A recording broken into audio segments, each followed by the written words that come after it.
black beer. This is Schwarzbier, or Schwarzbier, as they say in America. Schwarz is actually pretty similar to the Swedish svart, and it means black. So it's the darkest of all the German lagers. For me, this is a pretty new style, and I find it very interesting. It all started with the Störtebeker, which suddenly appeared on the temporary shelf at my local Systembolaget. And then I think it was the Zoller-Hof that also appeared there. And then the Neuzeller. It's a real black beer fever in Sweden right now. So I thought, let's make a video and investigate. So I also wanted to include a Swedish example.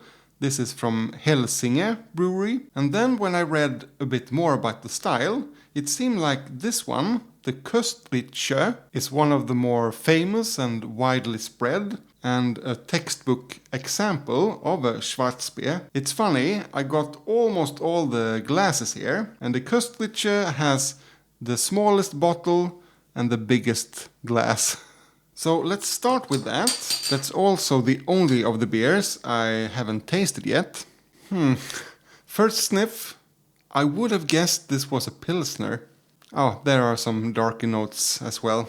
So the Köstritzer brewery is situated in the Middle East of Germany and is one of the very first that ever made a Schwarzbier. I don't know if you can see, but it's not completely black, of course. It's more like very dark, brown, reddish.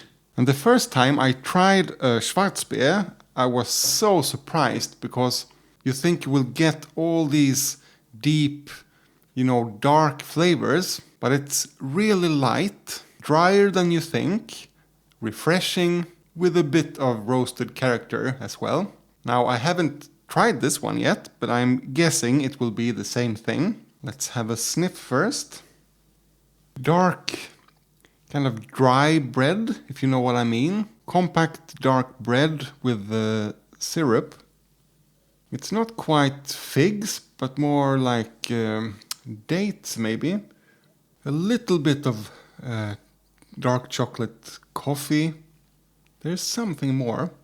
I think it's the malts that are really appearing now. Kind of dark rye bread. Smells amazing. Let's have a taste. Prost. It's nutty. I didn't get the nuts in the aroma. And this is so interesting with this style. The syrup and dates and those kind of aromas I got isn't really in the flavor. It's drier, it's nutty, it has a nice kind of nutty herbal bitterness in the finish, mixed with a bit of coffee. And as I expected, it's light, it's refreshing, it's sessionable, you just want another sip. In the beginning you have orange, bitter orange, and the more kind of fruity, zesty qualities disappears in the middle somewhere. You have lemon as well, lemon zest in the beginning, and it goes toward soft lemon seed in the finish. It's not overly roasted either. I think we will see some examples later that are a bit harsher, and I think this will turn out to be one of the softer ones. Let's try the Zoller-Hof next, because I think this is drier and more roasted, if I remember correctly. This brewery is situated in the southwest of Germany. This is the only glass I didn't get. If you know where I can buy one, let me know in the comment section. I have tried their Festbier, which was okay, and their Maibock, which was excellent. Yeah, I can feel straight away this is going to be more intense. I have some notes of licorice and actually something a bit smoked, like smoked ham. It's a little bit of some sort of dark bread, but it's not in the front as in the last beer.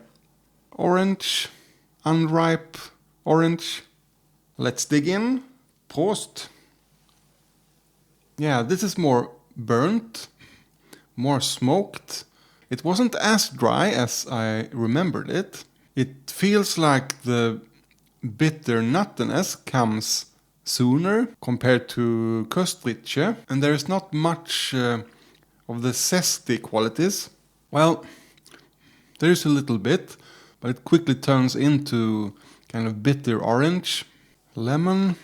There is a malt base, of course, but it's more distant. It's hard to grab onto. Rye bread of some sort.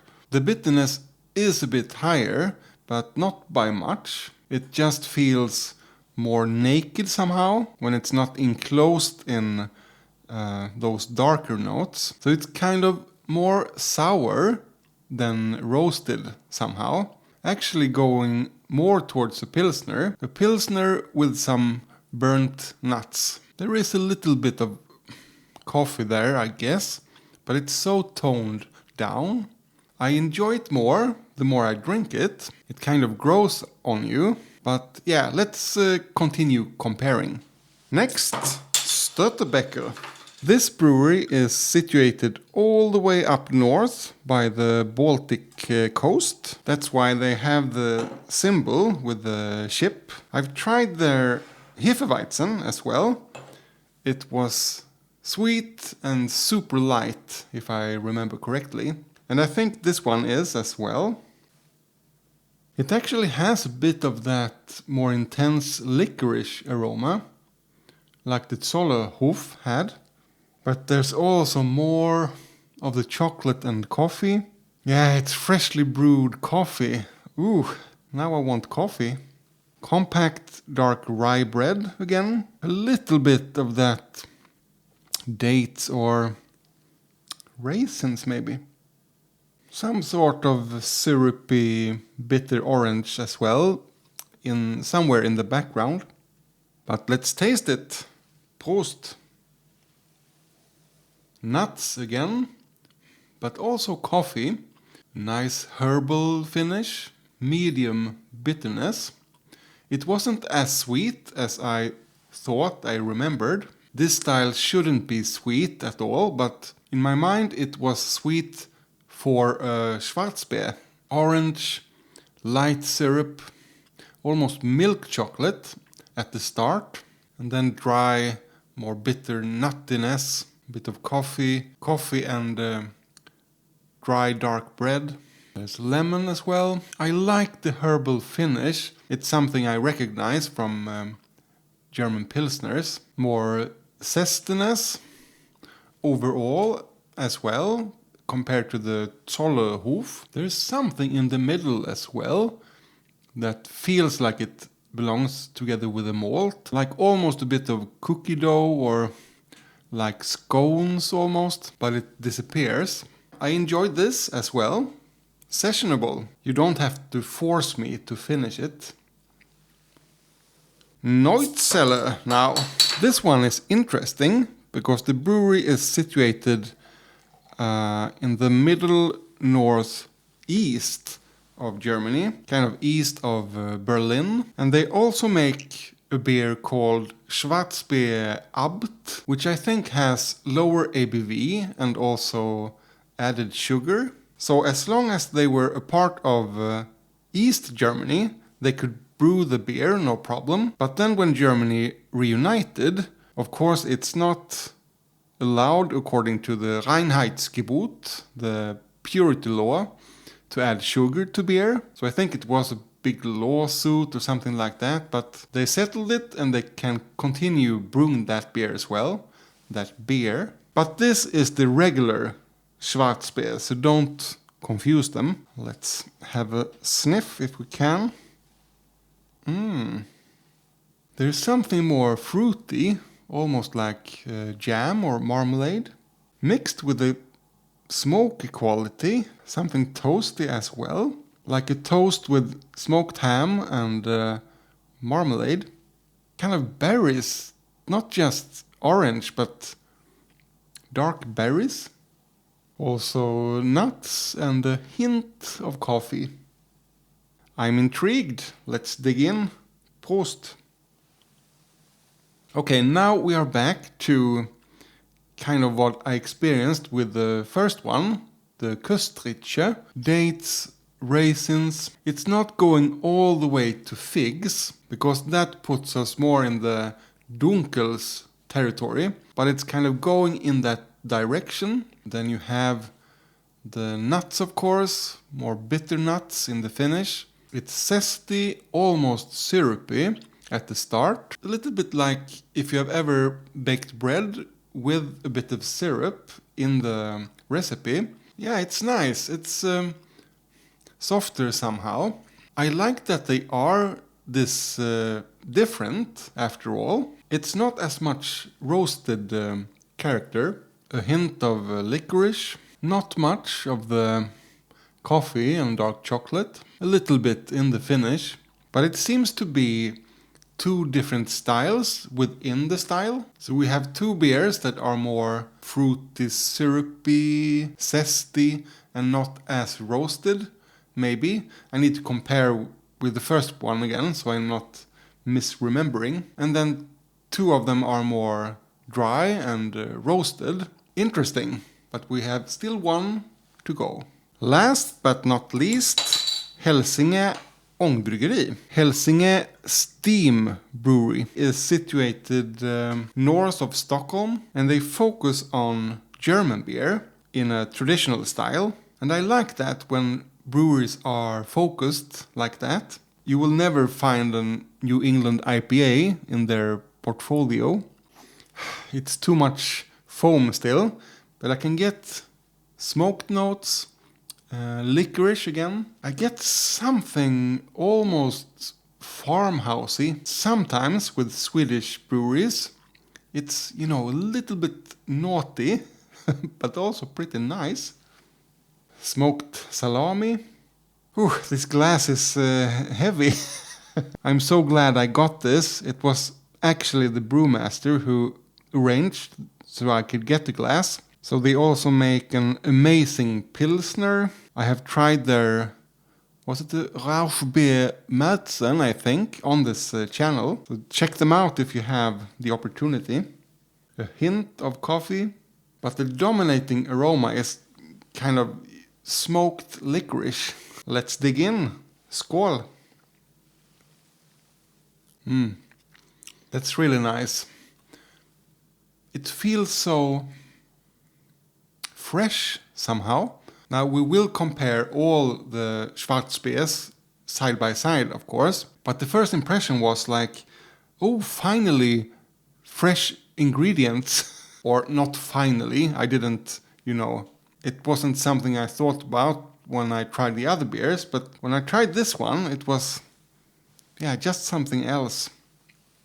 There are hints of what I found in the aroma, like the smoke character, the licorice, the little bit more funky farmhouse notes, but they are really in the background. It's a zesty start, sun-ripe oranges, orange zest and lemon zest, bit of lemon seed bitterness and a herbal quality in the finish, some nuts, mostly bitter nuts that appear halfway. The bitterness might actually be one of the highest of the beers today, and somehow also maybe the most pale tasting beer. Except for the nuts, it's pretty much a Pilsner. Or is it? Probably not. If I had a regular Pilsner next to it and I compared them side by side, I would find a lot of the darker notes. But compared to the previous Schwarzbiers, this might be the most pale tasting. Maybe. We'll see in a moment. Alright, here we have them side by side. It looks like Störtebeker is losing the head the fastest. I don't know if it's because of the tulip glass. I don't think so. So in my mind, Köstritzer and Neuzeller had more of the fruity, syrupy qualities. Zoller-Hof and Störtebeker were drier and focused more on the licorice and the nuts. And Helsinge was the most like a pilsner. Maybe. Let's start with that then. We don't want to spoil the beer. Yeah, very nutty. It has a bit of zestiness, but not really raisin syrup. Let's compare straight away with the original. Now I got more of the zesty qualities. Not much at all of kind of syrup and dates. I am confused. Now this too is like a nutty pilsner. And that's what I thought about Helsinge. So let's try that one once more. But more of the smoked character, which is nice. More bitterness, more herbs.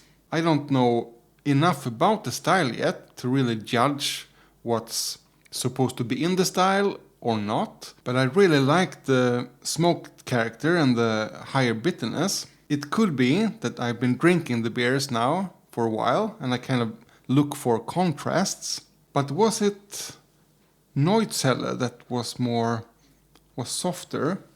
Burnt sugar and syrup. I really enjoyed it the first time I tried it. But maybe it was because it was closer to Dunkel, which I am more used to. Somehow, right now it feels too syrupy. But maybe if you compare it to an actual Dunkel, this will feel dry and roasted again. Okay, it's Zoller-Hof. The aftertaste is, a little bit like when you ate snow as a kid, but also pleasant, like some sort of fruit chocolate. Where are all the roasted characters? I can't find them anymore. It's all about the nuts, it seems. The Störtebeker has more of the coffee. Köstritzer again. It just feels kind of super clean in the style now compared to the other ones. Solid and doesn't go in any direction. Maybe this is the perfect example after all, but I'm not sure it's the one I enjoy the most. Helsinge. It's more like don't you dare not care. It's kind of intruding in a beautiful way. Zoller-Hof also feels soft and harmless, but there is that bitter nuttiness. So it's super hard comparing beers side by side like this because your mind play tricks on you, and this is not the way to enjoy beers either. But I understand why Köstritzer is kind of the archetype of the style. It feels clean and just in the middle somehow. Just enough roasted, not too much of the syrup. But I must say I really enjoyed the Swedish one from Helsinge. But I'm not experienced enough to kind of judge how it works in the style. So let me know in the comments which of these beers you have tried yourself. Check out more German beer videos over here. Thank you for watching, and remember, drink responsibly.